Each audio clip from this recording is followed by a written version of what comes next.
You're listening to Talk Daredevil, a podcast about all things Daredevil in the greater Marvel Universe, brought to you by the women behind Saved Daredevil.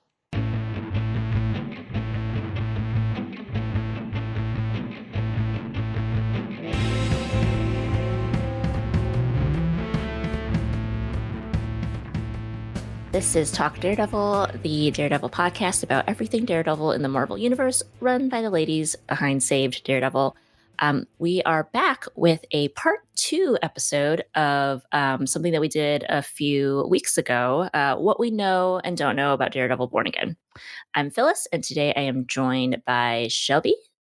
Hello. And we're just going to have a quick convo to sort of catch everyone up on what news has come out since we last recorded.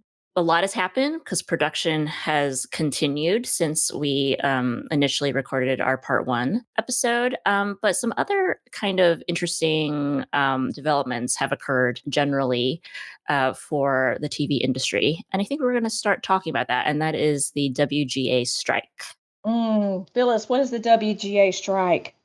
Well, the WGA is the Writers Guild of America, and the folks who write our favorite television shows and write pretty much everything you see on TV and film, those people are part of a union. Hollywood has a lot of those unions. They have a Directors Guild, they have an Actors Guild, they have unions for the crew. In the instance of the writers, they had been in negotiations with a group that represents all of the studios, which includes places like Sony and Paramount, but also Netflix and Amazon and Apple. And those negotiations fell through. So if anyone's ever heard of a WGA strike, they might be thinking about the last time this happened, which was in 2007, which was a very long time ago now. So long ago, yeah. Yeah, but it's interesting to think about that kind of as the last time there was like a major strike that really affected how TV was being made. And now 2023 minus 2007. I can't do the math right now, but TV has changed a lot since then. An example of some of the things that they're striking about involves the amount of money that they're able to make from streaming, dealing with things like introducing new technology like AI into the industry, things like properly staffing writers' rooms. Yeah, and not doing gig work. They don't want to be like gig workers. hmm There's Yeah. just been such a monumental shift in these past 16 years where writing used to be a very, not predictable, but there used to be a very clear track as far as how you could become a TV writer. And you get to learn how to hone your craft, how TV shows are made. Back in the day, you got to go on a set and produce your own episode and learn basically how to make TV. And those are the people that then became showrunners and started running their own shows and built their own writer's room. And the cycle kind of continued. And it's interesting that we live in this era, or we have been living in this era of peak TV, and there has never been more content on television. Mm, yeah. Yeah, it's never been harder. And it's not just for writers. I saw a very interesting Twitter thread. I don't remember her first name. I think she was like David Carradine's daughter or something. And she was saying, like, I've never worked harder in my life to make as little money as I do now as an actor. And so this is something that's really happening like across all industries, just the fact Yeah. that I everything would throw is in too, even like the music industry. I think with yes. Spotify and things like that, it's just making it hard for the little person. hmm If you're Taylor Swift, you're fine, but if you are, singer songwriter independent, Exactly. yeah. Yeah, so with all these shortened shows, what you would have been able to earn and learn by working on one season of a 20 episode network TV show, you wouldn't even be able to learn that much anymore because you're trying to piece together 2, 3, 4 gigs, being in um, shorter writers' rooms on shorter shows, having to like be looking for your next job before your first job's even over. It's just I can understand why the writers are striking and why they're asking for these things, and it's been like unprecedented growth for all the studios and all the streaming. Even though obviously, like we're kind of seeing like the studios pump the brakes a little bit on the spending because of the economy, but like These studios have been spending hundreds of millions, if not billions of dollars creating content. And you're telling me they don't have enough money to to spread a And little they bit of that around? the executives can make the big money, and then you don't want to pay the people who are actually doing the work. And it's just something that I don't think anybody. It reminds me of, like, singers and songwriters who used to sell their whole catalogs of, like, music back in the day. They couldn't foresee how it is now. And Spotify. Yeah. yeah, and in 2007, nobody knew that Netflix was going to, like, flip everything on its head and change the game. No. It was And I think I remember reading that, like, internet-based content streaming did come up back then, but it was kind of like, you remember when TV shows, used to do, like, little, like, bonus content? Like, I remember The mhm, Office did kind mhm, of like a mhm, little, like, web series. Like, that was how mhm. they Covert did define. that. Yeah. Mhm. Well, that's how they defined streaming back then. They didn't think it would be like what it is now, which is literally all of our TV is made to be streamed on the internet. Very few people Crazy. actually watch their TV on TV live. No. So it's kind of wild. Like even something like I think I was reading like Abbott Elementary, which airs on TV. All the stuff, all the numbers they do on Hulu the day after doesn't get shared with the writer. I saw a showrunner talked about, or was saying, how can I get out here and really fight for something? Because you hear all the time, like, this show got canceled because it didn't have enough viewers, Right. like, streaming wise. And Yes. they don't even know, they can't fight for something. They don't even know what the numbers are. You're right, and that is, like, a big point of contention right now is that they need to have transparency so they know how much money they can like, when you were doing residuals on regular TV, you knew how many people were watching, Mhm. and then Mhm. you would get paid accordingly. But now, Netflix doesn't tell you how like, they can be like, "Oh, this is the number 1 streamed show." 150 billion watches. Yeah. But that still isn't something they're still not giving actual numbers so that people who work on these shows can negotiate like, "Okay, well, then I deserve X amount of those views," you know? Yeah. Anyway, it's only just started. I feel like it's barely been a week, actually. But it's obviously raising a lot of questions as far as, like, how that's gonna affect TV that's being shot right now, and we know that Daredevil has currently been in production. So we did wanna, like, maybe game out a couple of scenarios as to how the strike could affect Daredevil Born Again specifically. I think I'll preface this conversation by saying that there are so many unknowns. We don't know how long the strike will last. We don't know how much or how little they being the production can do without, say, having Corman and Ord on set. We don't know Mhm. what the roles of the writer producers are right now on that show because there was an interesting little headline the other day that Disney was saying that they had to keep working. So again, Ugh. so much that we don't know. We don't know how long production was meant to last specifically. So, there are the scenarios where this delays production, and that could be anything like it'll take longer for them to finish because they won't have all the people that they need to like tweak some scenes, or they might want to adjust like a story arc after if they've shot the first block of episodes, and maybe that will affect something like later on down the line, and they'll decide, oh well, let's just like delay it so that we still have the best product that we can. That might happen. They could just decide, screw it, we're going to push forward in the same way that I think there's been articles like the Lord of the Rings show and House of the Dragon are both like moving ahead through the strike without their showrunners on set. That could be a mess. What are some other scenarios, Shelby, that I'm not thinking of? They could just shorten the season. I mean, it could go from 18 to 9 episodes. I don't wanna think that way, but Right. you don't ever know. I think the last strike, what, lasted for, like, 100 100 days? days. Hmm. Something like 100-ish. So, I mean, they may have enough right now to work through this summer. We don't know what they have written. Maybe they break it up. We've been getting the sense that they've been tackling this kind of in blocks, you know? Yes.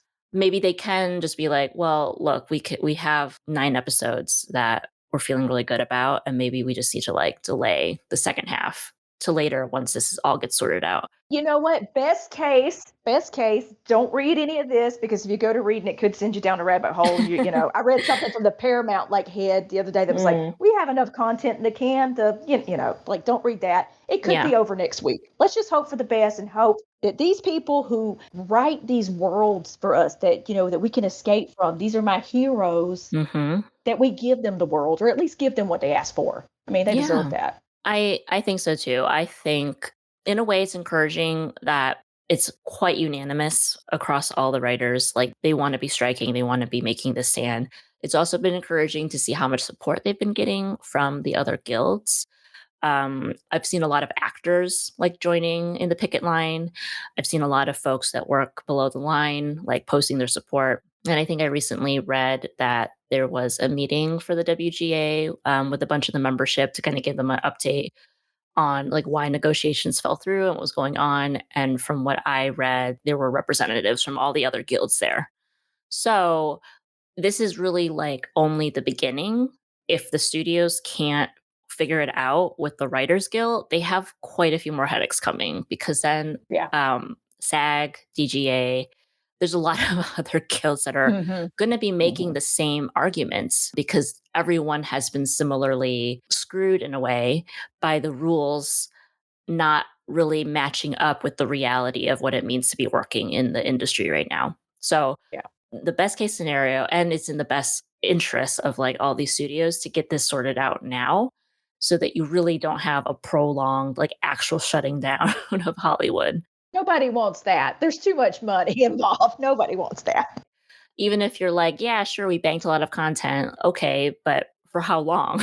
you know? Yeah. Come And on. you still Come need on. people to finish up the content that you've banked. It's a domino effect, right? So let's put it out there that everything can get resolved quickly, that this is just a momentary blip, if you will, Mhm. in the timeline, and that we still are able to get new episodes of Daredevil in 2024. And we're all in it together, just like with COVID. Everybody's sitting here waiting for this thing to work out. So Yeah, and again, like we are so 100% in support of what this means, and as you said, the people who create these worlds for us, who give us this opportunity to escape, are mm, seriously our heroes, and we want them to be able to come back and do more of this. yes. Yeah. Long story short, there's a lot going on, but we are going to remain optimistic that we will see a resolution. We're just going to keep an ear and an eye on the news. And if there's anything kind of relevant and of interest regarding Daredevil that comes up later, we'll definitely try to talk about it. So, Yes. yeah. Well, in the meantime, there have been a lot of Woohoo! things that have happened. You know what, Shelby? I've been a little out of the loop. So I would love for you to walk me Do through. you want me to start with some cast news? Yes, I would Yes. love for you to kind of give me the update on what's been going on with our cast of Okay. All DDBA. right. Okay, well, there What's was a happened? picture. Let's see. This was probably the first picture that popped up. I think maybe this is the only picture that popped, set picture with Vincent D'Onofrio that popped up, and there was a guy Mm, standing beside him, and we're like, "Is that the new Wesley? mm. Maybe." It is Artie through Sean. Did anybody watch Carnival Row? I watched Carnival Anybody? Row, but only Okay. season one. He was in season 1 too, but I cannot remember his name. I don't even know why I brought that up. But anyway, some people might recognize him from Carnival Row. The details about who he is playing, though, we don't really know much about, but it's believed to be playing somebody named Harry. Mm. So is he the new Wesley? Nobody's replacing Wesley, though. Let's be for real. No one's replacing Wesley. But Rest in peace. someone like Fisk does need to have trusted associates. A buddy, right? A bestie. Hmm. Gotta have a So, bestie. and again, to kind of reference back to season 3, Ray Nadeem, Jay Ali, we love Mm, him. mm. Like literally best case scenario of what being an original character on a comic book show on a piece of beloved IP could be. Yes. So every Yes. time I see kind of like a new face, a new name, I'm just thinking like, ooh, could this be like our next juicy I Ray do. story? Yeah, I love that too because it doesn't put my head in a comic book space where I'm thinking, oh, they're doing this story or that story. Mhm. So Agreed. keep Agreed. keep the mystery. Again, in Deadline, this has a major role, so we're gonna find out what that is. Wesley. No, okay. So I guess the next pictures we saw were of Charlie Cox sitting on a park bench talking to an old man, and I'm so dumb that it took me like forever to connect the dots of who this guy is, but um, Harris Yulin, Yulin? Yulin. Okay. I maybe. I'm just gonna call him Buddy from Ozark. Does anybody remember Buddy from Ozark? He's also been, I think, in some Star Trek, Mm. maybe? I didn't, seemed like He strikes me as, like, one of those, guys that's been working a very long time, probably, like, a very reliable character actor, perhaps? yes. I'm just running through his IMDb right now, and Oh, dude has was he done wait, yes, so me much too. I'm so looking much at his stuff. IMDb. Billions, Ozark, Unbreakable Kimmy Schmidt, Guys, Veep, The Blacklist. did I Guy make has been working for a very long time. did I make something up about Star Trek or I thought one of our people had said something about maybe I made that up. We might not need to put that I mean, in he's there. been working since the '70s, so it could be like old Star Trek. But a buddy from Ozark, that's where I know him from, like, most recently, and that was a great role. Star Because Trek in Deep that Space Nine. okay, Star Trek okay, Deep Space Nine. DS9. Okay, okay. Mhm. Because in Ozark, no spoilers, I'm not gonna spoil it, but he plays, kind of this old school, like, got ties to the mob kind of character. Oh, okay. Yeah. Have we talked about that, like, the vibe people are getting, or maybe Mayor Fisk, you know? If we're thinking about what storylines they could be pulling from the comics, Mayor Fisk is obviously something that's been very big in, like, Daredevil comics of, like, the last Yeah, 15, 5, 10 years? 7 7 years, years? yeah. Yeah. That's been a pretty big storyline for Fisk. And it would make a lot of sense for them to pull in that direction if they're going to keep him in New York and give him something a little bit different to do than what he did in the first 3 seasons of the show. I like the idea of Harris maybe being someone with a connection to maybe something to kind of bring back in, like, that tapestry of New York crime Yeah, and the old New York, old Hell's Kitchen. yeah, but presenting it differently, not as much as maybe Fisk as, like, the crime lord, but Fisk who's trying to take over New York in a different way. So that could be interesting. Okay, I think that's that all the cast.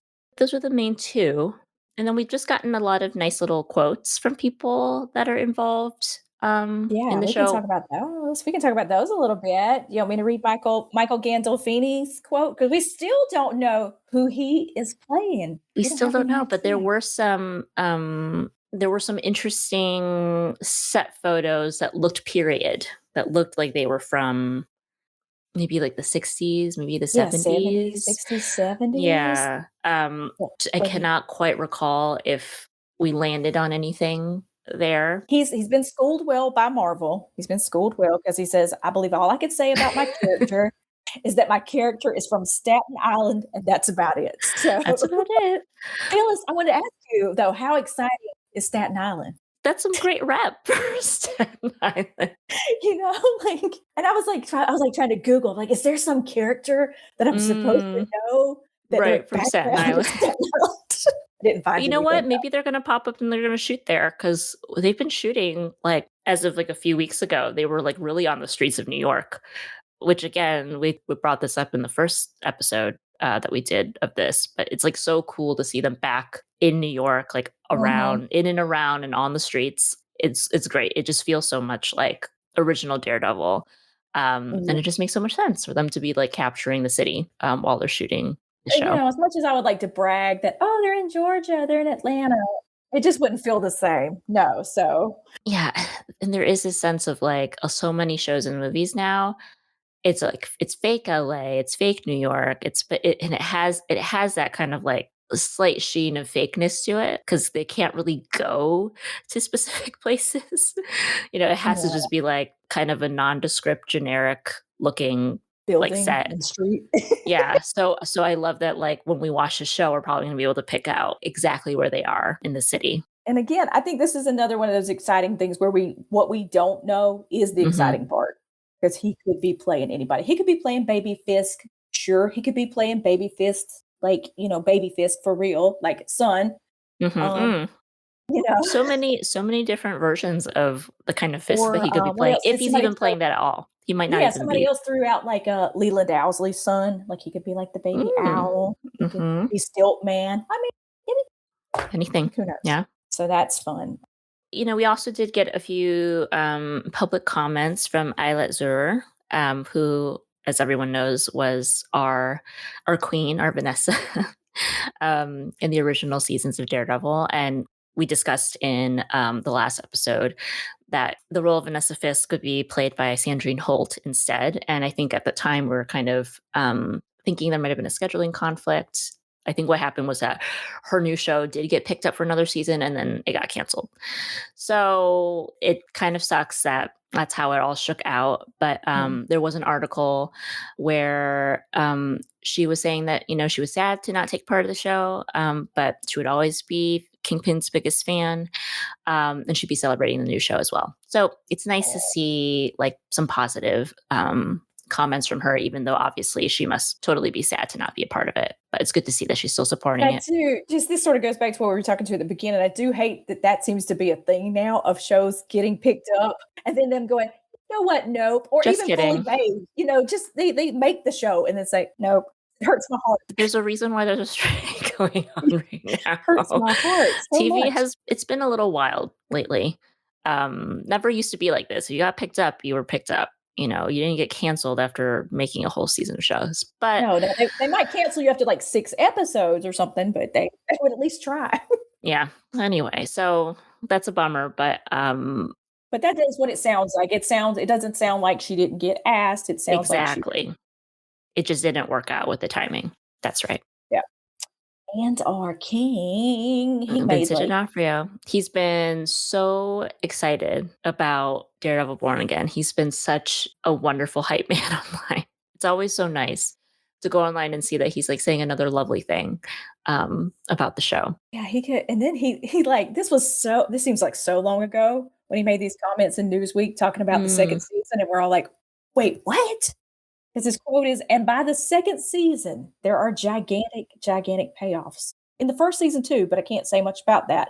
But the fans are gonna really get what they want. It's really quite cool to be doing it. I love him. so I think that was like our first like public hint or confirmation or something that there would be a season 2 of the show. And it sounds like whatever story that they're putting together and building, they definitely are using season 1 as the place to set it up and saving some payoffs for season 2. So that's a very exciting development. I mean, I don't think it surprised any of us that Marvel might be considering giving them more. But yeah, we haven't heard anything else, but very telling that Vincent referred to it that way. And I think we've had a lot of, like, people be worried about, is it gonna be violent? Is it gonna be mature? Is it gonna be rated R, MA? Mhm. And Vincent says this, "I think one of the things that the fans loved with the original show was that it wasn't just violence to be violent. Mhm. It was at times a bit shocking to see, but it was all based in emotional stuff from Charlie's part and mine.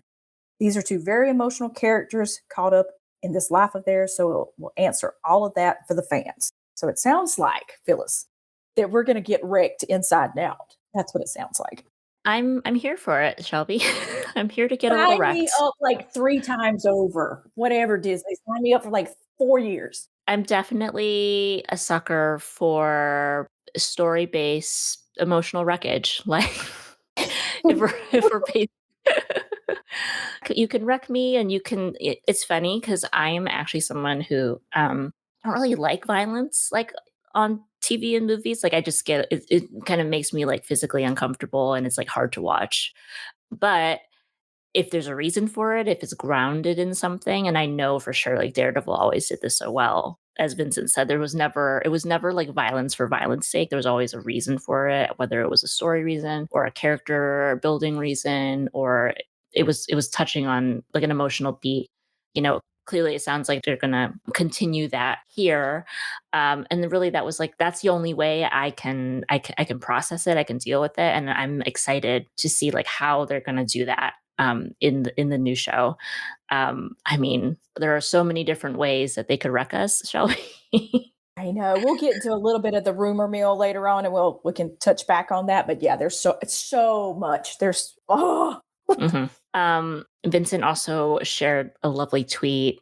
God, I don't remember when it was from, but like pretty recent, saying, "So very excited about Daredevil Born Again. Such an incredible cast and crew. Just finished a big scene yesterday, and it was so intense and wonderful working with two of the other cast members. Wow, we all have a lot to look forward to. We meaning you too."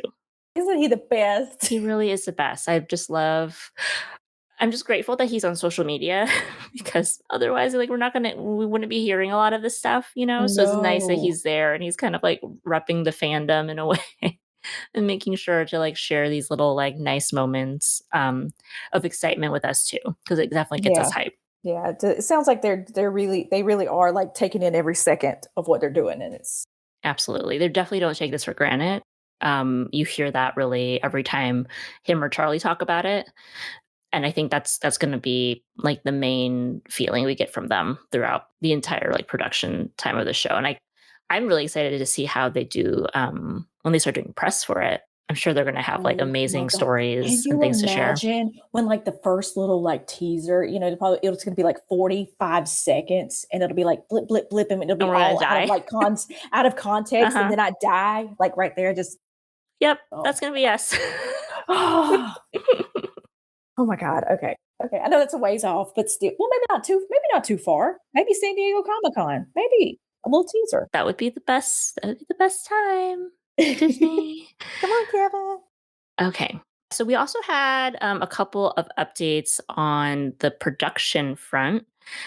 Couple names that have like slipped into our consciousness. So nothing like official as far as like being reported in trades or anything, but like there's enough there that we feel fairly comfortable talking about it as an update. So one is we might have a name for either the stunt or the fight coordinator for the show. Not entirely clear like what his role will be, but just based on his previous credits, he's done stunt and fight coordination for Disney Plus Marvel shows, and this is Dave McComber. He actually played a bit role on season 3 as one of the inmates at the prison, so that's kind of Oh, cool. oh, I was about to Yeah, cuss. Oh, shit. Okay. yeah. So I feel like stunt circles aren't that big. Wouldn't be surprised if he's friendly with Chris and all the other guys that have worked on the Defenders series. But I still follow a few of the stunt guys that worked on Daredevil and the other shows. And it was really funny. I was just going through stories, and the guy I was following, he had footage, like they were in a rehearsal dojo. And I just thought to myself as I kind of swiped by, I was like, wow, those look a lot like batons, and I was like, maybe I should go back and look at that more closely because that feels very Daredevil, But Very batani, very, very fighty. fight it, but he did do stunt work on like Daredevil season 2. So I was just like, let me just go back. And then I looked at the names that he tagged. And I was like, okay, let's do a little clicky click. um, and Dave, back in February, posted a lovely illustration of Daredevil and was like, Daredevil Born Again. And a bunch of some people in the comments were like, congrats. Very excited to see what you do on the show. So, I think that's as good as a confirmation as any. He did stunt work for Miss Marvel and also did stunt coordinating for Falcon and the Winter Soldier. So someone who is already in the family, someone clearly that Marvel Studios trusts for their Disney Plus shows. So it kind of all makes sense in terms of like why this guy is being pulled for this. But yeah, I saw in that story too that what's his name? Evan Dane Taylor, I think Yes. is his name. He also I think did some coordination on season 3 and has been a stunt performer on previous seasons of Daredevil.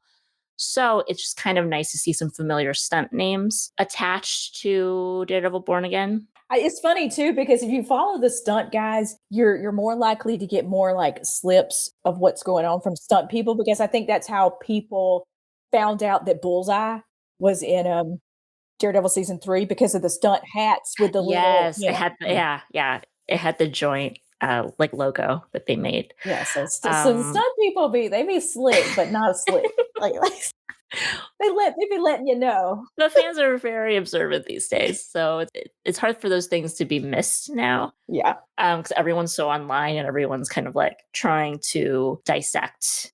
And then even if you hurry up and delete, like delete, it's already somebody's got it. Fans are on it. So we'll keep an ear out for if there's any more news or developments on that end of things. But very curious to learn more. Hopefully, we'll be getting maybe some sneak peeks whenever they decide to release a teaser or like an initial trailer at like what the fight choreography is going to look like. So another kind of small bit of news: we do seem to have another director who is publicly connected to the show. Jeffrey Nachmanoff is going to be directing hopefully at least one episode, known for directing pilots for Chicago Fire and Hostages, but also has worked in other TV shows like Lovecraft Country and Homeland. I think this came from we saw the tweet from Cosmic Circus, but the actual credit comes from Jeffrey's own personal website. So if he's including it in his like professional bio, then it's likely to be true. Yeah, or he wants it to be true. I think professionally they're not allowed to make up credits. Oh, okay. But yeah, so we really have no idea like how the directors are going to break down for the series, especially over 18 episodes. So it's always interesting to like see the names come through. Cool to see, more TV people doing You know TV. how we feel about TV. TV, I love my TV. Okay. All right. Let's see. Do we want to get into yeah, so as usual, rumor mill is running full steam ahead on Daredevil Born Again. But there's a few things that might be interesting to share in the context of it being a rumor, and we really don't know. But it makes for some like an asterisk. These are rumors, guys. This is none of this stuff that we're about to talk about has been confirmed by anybody except scoopers. Yep. But as Shelby says, they can't put lies on the internet. They can't put lies on the internet. But Nikki M. James, y'all might remember us mentioning her in our last episode. Also had that wonderful set photo of her with Charlie like a month ago. The rumor mill says that she may be playing Kirsten McDuffie. And that's a character that a lot of us have a very strong fondness for. I don't know anybody across anywhere on the internet world in the next timeline, wherever, that hates Kirsten McDuffie. No. I don't. Absolutely Everybody not. loves her. Yeah. And plus, Nikki's also our newest BFF. Yes. Nikki is such a dear. One of our team members, Rhiannon, was able to attend a concert, a little intimate concert she was doing in New York, and had the opportunity to pass along greetings from Team Save Daredevil. And she was truly the sweetest person. Like, these are all stories that we heard secondhand. So I'm sure Rhiannon will attest that it was even better in real time in person with Nikki. But she was just so delighted to hear about us, shared just like how Charlie is amazing. We just love to see new cast members as giddy and excited about this as we are. So Nikki probably doesn't listen to the podcast, but Nikki, I think it was expressed that we would love to have you on here anytime you want. We will find out what role she's actually playing soon, hopefully. But amazing, whatever. If it's not Kirsten, she's that's still fine. But we love her, so we would love to see it. But we'd love to see Kirsten too. The next one is a little bit more puzzling when you think about how they're gonna, if this one is true, guys, again, rumor. Margarita Levieva is supposedly allegedly playing Heather Glenn, which is a throwback. That's a throwback. That's a throwback. Mm-hmm. Now, I'm here for it. Shelby, can you give like our listeners a little Heather is a little quick background. Everybody really should just go read up on Heather. It's not a fun story. Heather's existence it's not as bad as Mila, if anybody knows that story. She's flighty, fun-loving, kind of like a party girl. Um, her father though, is the money, and that ends up like kind of uncovering this conspiracy, like involving her father. And anyway, he ends up committing suicide. So, and then anyway, I won't tell you what happens to Heather, but let's just say it's a lot of story. So it's going to be interesting to see if she's one of these characters that's just there by name only to throw back to comics. I think it could be that. I think clearly they have no problem rewriting the backstories of characters for a contemporary show. So Yeah. um, I can easily see them doing that here.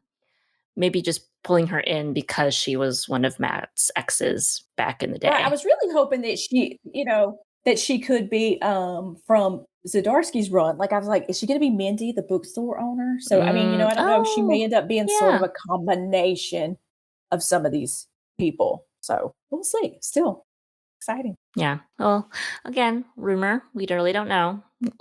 She could be playing someone completely different. Sh So She could be playing Mila Donovan for all I know. Oh, could she? No. no, I don't think so. Stupid. One day. I think to wrap it up, we only have like one more kind of notable tidbit from the rumor mill, and that is apparently there might be something in Echo that's going to directly reference something in the original run of Daredevil that would suggest that Daredevil is all canon. Mm. I think I've talked about it personally that, the canon of it all is like not my priority, but it would be very exciting and very thrilling if they gave us something that directly tied back to something big that happened in season 1 or filled in some gaps, for us from the original show, especially given we don't know how much Fisk is going to factor into like the whole season of Echo, but obviously he's there and he's a very important character in her history, both in the comics and on the show. And so, yeah, I think if it's going to be anything, it's going to be something to do with Fisk. And obviously, there was a lot going on with him in season 1 and season 3. At first we weren't sure if we were even going to get this show this year. Hmm. We're still not sure, but all signs are sort of pointing to October, I October think. maybe of this Hmm. year. So I'm definitely like excited for it just to be here. I want it so bad. Yeah, it's nice that we finally have some concrete dates and stuff for like this year's shows because it was weird. It was weird for a while. Like we just didn't know when anything was coming out and things were getting delayed. But Yeah, it's hard. Yeah, it's like hard to get Secret hyped. Invasion's like coming out for sure in June, Woo-hoo. and all signs point to Echo in October. So that's great. And Loki, I guess, in between that somewheres. But yeah, Oh, no, were they? and I Okay. don't, I think like what you said, I'm with you on the canon thing. To me, it's all canon because it's in my mind. So it's whatever. I can make it be whatever I want it to. But it would be nice to have that, yes, Yeah. take Yeah. that like And I moment. know that that's very important to a lot of fans, and so I completely understand why people are hoping for something concrete here. I mean, I will probably be screaming something that's a little more like expletive, but Yes. I won't Yeah. do Oh, that look here. at you censoring yourself for the podcast. Punch somebody right in the face. Canon, yeah. Oh, yeah. So yeah, I think that's all we know for right now. I think, like, as we said before, as we find out things, as we were able to accumulate a good amount of news and updates, we definitely want to keep recording these little "What Do We Know" podcasts. Obviously, as we said in the beginning of the pod, we might be entering a slightly less certain period for now. So maybe the news will not be as fast and furious, which might be okay because I felt like for a while there was like so much coming out that it was a little like hard to wrap my head around all of it. Yeah, it was a lot, yeah. It was a lot. So yeah, so if we get more, if we get anything that's like really big, we'll definitely come back and talk about it because we really like doing that. Yeah, in the meantime, if you guys have anything that you want us to talk about that you think Hmm. maybe we could do a whole episode out of, let us know. For sure. I know that we have some good ideas kicking around. Were y'all gonna do an Echo comics episode? Eventually, yes. Mhm. We're going that's the plan. Putting it out there as For 2 years accountability. now, for 2 years now. Well, again, with Echo coming out this year, we definitely want to record an episode to get folks caught up That is uh, the plan. on her Yeah. runs. Let's see, it's May right now. There's going to be some fun stuff coming up for Save Daredevil for sure. As a reminder, a number of team members will be in Philly for which con is it again? I can't remember the name, but Charlie and Vincent will be there, What I is it believe. called? Maybe John Is it too. one of those fan expo? Is it Philly? Is that what it is? Maybe Fan Anyway, Expo, it's the one that's like June 2nd through the 4th or whatever. which is less than a month now. So Stop. I'm Fan sorry. Expo. Fan Expo.